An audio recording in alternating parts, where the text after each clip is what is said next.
বঙ্গোপসাগর ঘেরা দেশগুলোর সাথে সমুদ্র পথে আরও যোগাযোগ বাড়ানোর কাজ চলছে বলে জানিয়েছেন প্রধানমন্ত্রী শেখ হাসিনা। রাজধানীর বঙ্গবন্ধু আন্তর্জাতিক সম্মেলন কেন্দ্রে এক অনুষ্ঠানে এ কথা জানান তিনি। এ সময় সমুদ্রে মাছ আহরণের দিকে আরও নজর দিতে ব্যবসায়ীদেরকে আহ্বান জানিয়েছেন সরকার প্রধান।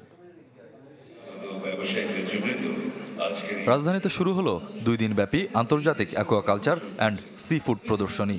বঙ্গবন্ধু আন্তর্জাতিক সম্মেলন কেন্দ্রে এর উদ্বোধন করেন প্রধানমন্ত্রী শেখ হাসিনা। সমুদ্র সম্পদ কিভাবে আহরণ ও কাজে লাগানো যায় সেদিকে মনোযোগী হওয়ার তাগিদ দেন সরকার প্রধান। এজন্য দেশি বিদেশি বিনিয়োগকারীদের আহ্বান জানান তিনি।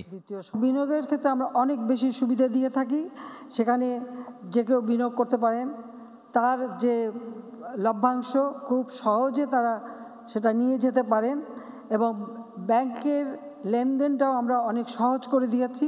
সেখানে আপনি অর্থ রাখতে পারেন, সেটা আবার নিয়ে যেতে পারেন, অফশোর অ্যাকাউন্ট খোলারও সুবিধা রয়ে গেছে।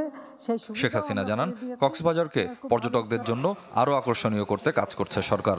বলেন, বঙ্গোপসাগর পাড়ের দেশগুলোর সাথে সাগর পথে যোগাযোগ বাড়াতে কাজ চলছে। এই ইন্ডিয়ান ওশনের যে কান্ট্রিগুলি, বঙ্গোপসাগরের যে দেশগুলি, এদের সঙ্গে এই সি রুটে ব্যবসা বাণিজ্য বাড়ানো, এদিকেও আমাদের একটা বিরাট সম্ভাবনা এবং সে ব্যাপারে আমরা আলোচনা করছি, সে কাজটা আমরা করব। যুব সমাজকে মাছ চাষের মাধ্যমে স্বাবলম্বী হওয়ার আহ্বান জানিয়ে এক্ষেত্রে প্রয়োজনীয় সহায়তার আশ্বাস দেন প্রধানমন্ত্রী। এসএমই ফাউন্ডেশন থেকে আমরা অনেক ঋণ দিয়ে থাকি। স্বপ্নিল শাহরিয়ার শিশির, চ্যানেল 24, ঢাকা।